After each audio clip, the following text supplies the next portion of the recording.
कुबेर का लंका छोड़कर जाना, रावण का राज्याभिषेक, रावण आदि निशाचरों को वर प्राप्त हुआ है।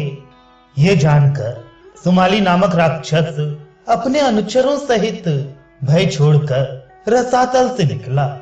साथ ही मारीच, प्रहस्त, विरूपाक्ष और महोदर ये उस राक्षस के 4 मंत्री भी रसातल से ऊपर को उठे।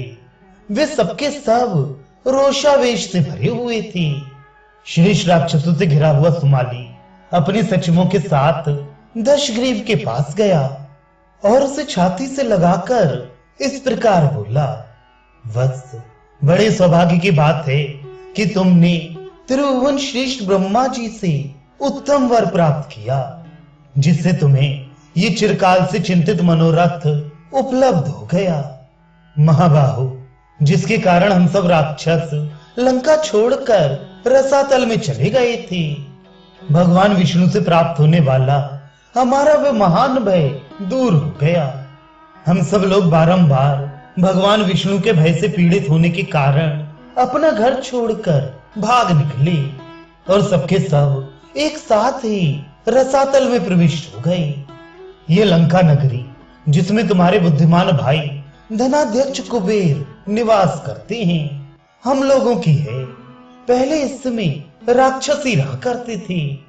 निष्पाप महाबाहु, यदि साम, दान अथवा बल प्रयोग के द्वारा भी पुनः लंका को वापस लिया जा सके तो हम लोगों का काम बन जाए। ताप, तुम ही लंका के स्वामी होगे, इसमें संशय नहीं है, क्योंकि तुमने इस राक्षस वंश का जो रसातल में डूब गया था उद्धार किया है। महाबली वीर, तुम्हें हम सबके राजा होगे। ये सुनकर दशग्रीव ने पास खड़े हुए अपने माता माह से कहा, नाना जी, धनाध्यक्ष कुबेर हमारे बड़े भाई हैं, अतः उनके संबंध में आपको मुझसे ऐसी बात नहीं कहनी चाहिए। उस शेष राक्षस राज के द्वारा शांत भाव से ही ऐसा कोरा उत्तर पाकर सुमाली समझ गया कि रावण क्या करना चाहता है, इसलिए वह राक्षस चुप हो गया, फिर कुछ कहने का साहस ना कर सका। तदनंतर कुछ काल व्यतीत होने पर अपने स्थान पर निवास करते हुए दशग्रीव रावण से, जो सुमाली को पहले पूर्वोक्त उत्तर दे चुका था, निशाचर प्रहस्त ने विनय पूर्वक ये युक्ति युक्त बात कही। महाबाहु दशग्रीव, आपने अपने नाना से जो कुछ कहा है वैसा नहीं कहना चाहिए, क्योंकि वीरों में इस तरह भ्रार्त भाव का निर्वाह होता नहीं देखा जाता। आप मेरी यह बात सुनिए। अदिति और दिति दोनों सगी बहनें हैं। वे दोनों ही प्रजापति कश्यप की परम सुंदरी पत्नियां हैं। अदिति ने देवताओं को जन्म दिया है, जो इस समय त्रिभुवन के स्वामी हैं, और दिति ने दैत्यों को उत्पन्न किया है। देवता और दैत्य दोनों ही महर्षि कश्यप के औरस पुत्र हैं। धर्मज्ञ वीर, पहले पर्वत, वन और समुद्रों सहित ये सारी पृथ्वी दैत्यों के ही अधिकार में थी, क्योंकि वे बड़े प्रभावशाली थे। किंतु सर्वशक्तिमान भगवान विष्णु ने युद्ध में दैत्यों को मारकर त्रिलोकी का यह अक्षय राज्य देवताओं के अधिकार में दे दिया। इस तरह विपरीत आचरण केवल आप ही नहीं करेंगे, देवताओं और असुरों ने भी पहले इस नीति से काम लिया है। अतः आप मेरी बात मान लें। प्रहस्त के ऐसा कहने पर दशग्रीव का चित्त प्रसन्न हो गया। उसने 2 घड़ी तक सोच विचार कर कहा, बहुत अच्छा, तुम जैसा कहते हो वैसा ही करूंगा। तदनंतर उसी दिन उसी हर्ष के साथ पराक्रमी दशग्रीव उन निशाचरों को साथ ले लंका के निकटवर्ती वन में गया। उस समय त्रिकूट पर्वत पर जाकर निशाचर दशग्रीव ठहर गया और बातचीत करने में कुशल प्रहस्त को उसने दूत बनाकर भेजा। वह बोला, प्रहस्त, तुम शीघ्र जाओ और मेरे कथनानुसार धन के स्वामी राक्षस राज कुबेर से शांति पूर्वक यह बात कहो, राजन, ये लंकापुरी महामना राक्षसों की है, जिसमें आप निवास कर रहे हैं। सौम्य निष्पाप यक्षराज यह आपके लिए उचित नहीं है।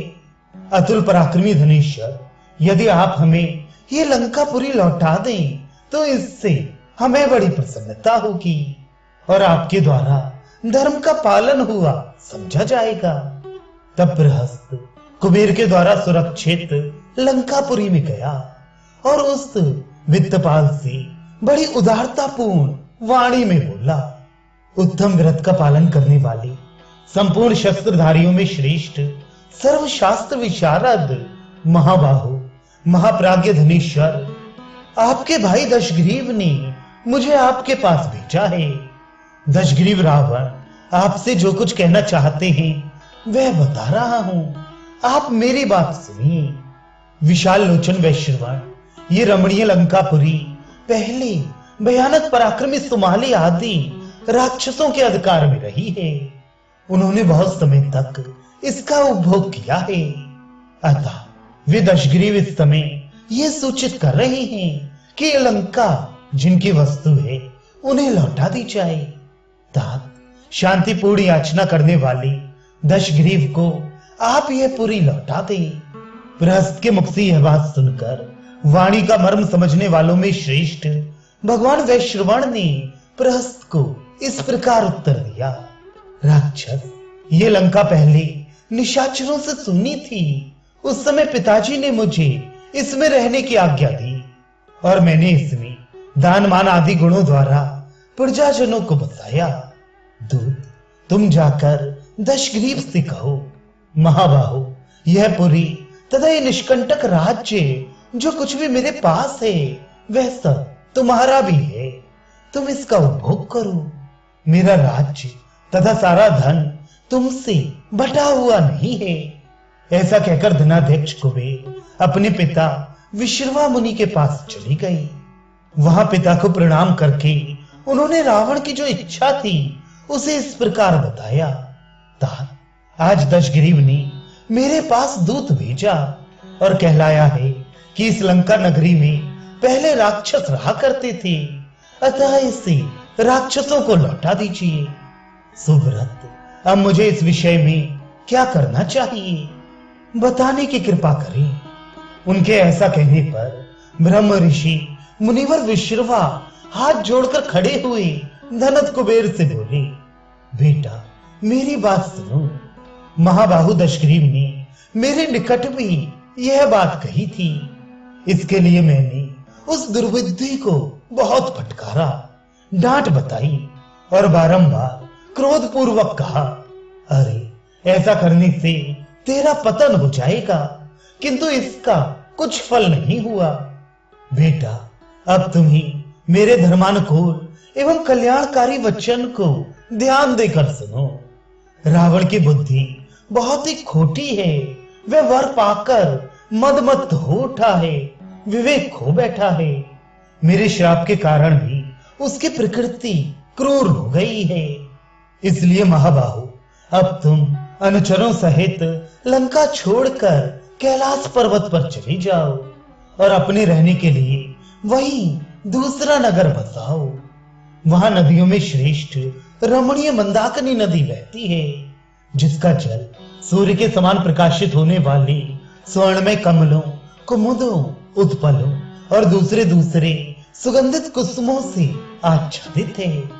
उस पर्वत पर देवता, गंधर्व, अप्सरा, नाग और किन्नर आदि दिव्य प्राणी, जिन्हें स्वभाव से ही घूमना फिरना अधिक प्रिय है, सदा रहते हुए निरंतर आनंद का अनुभव करते हैं। धनद, इस राक्षस के साथ तुम्हारा वैर करना उचित नहीं है। तुम तो जानते ही हो कि इसने ब्रह्मा जी से कैसा उत्कृष्ट वर प्राप्त किया है। मुनि के ऐसा कहने पर कुबेर ने पिता का मान रखते हुए उनकी बात मान ली और स्त्री, पुत्र, मंत्री, वाहन तथा धन साथ लेकर वे लंका से कैलाश को चली गई। तदनंतर प्रहस्त प्रसन्न होकर मंत्री और भाइयों के साथ बैठे हुए महामना दशग्रीव के पास जाकर इस प्रकार बोला, लंका नगरी खाली हो गई, कुबेर उसे छोड़कर चले गए। अब आप हम लोगों के साथ उसमें प्रवेश करके अपने धर्म का पालन कीजिए। प्रहस्त के ऐसा कहने पर महाबली दशग्रीव ने अपनी सेना, अनुचर तथा भाइयों सहित कुबेर द्वारा त्यागी हुई लंकापुरी में प्रवेश किया। उस नगरी में सुंदर विभाग पूर्वक बड़ी बड़ी सड़कें बनी थी, जैसे देवराज इंद्र स्वर्ग के सिंहासन पर आरूढ़ हुए थे। उसी प्रकार देवद्रोही रावण ने लंका में पदार्पण किया। उस समय निशाचरों ने दशमुख रावण का राज्याभिषेक किया। फिर रावण ने उस पुरी को बसाया। देखते देखते समूची लंकापुरी नीलमेघ के समान वर्ण वाले राक्षसों से पूर्णतः भर गई। धन के स्वामी कुबेर ने पिता की आज्ञा को आदर देकर चंद्रमा के समान निर्मल कांति वाले कैलाश पर्वत पर शोभाशाली श्रेष्ठ भवनों से विभूषित अलकापुरी बसाई। ठीक वैसे ही जैसे देवराज इंद्र ने स्वर्गलोक में अमरावतीपुरी बसाई थी।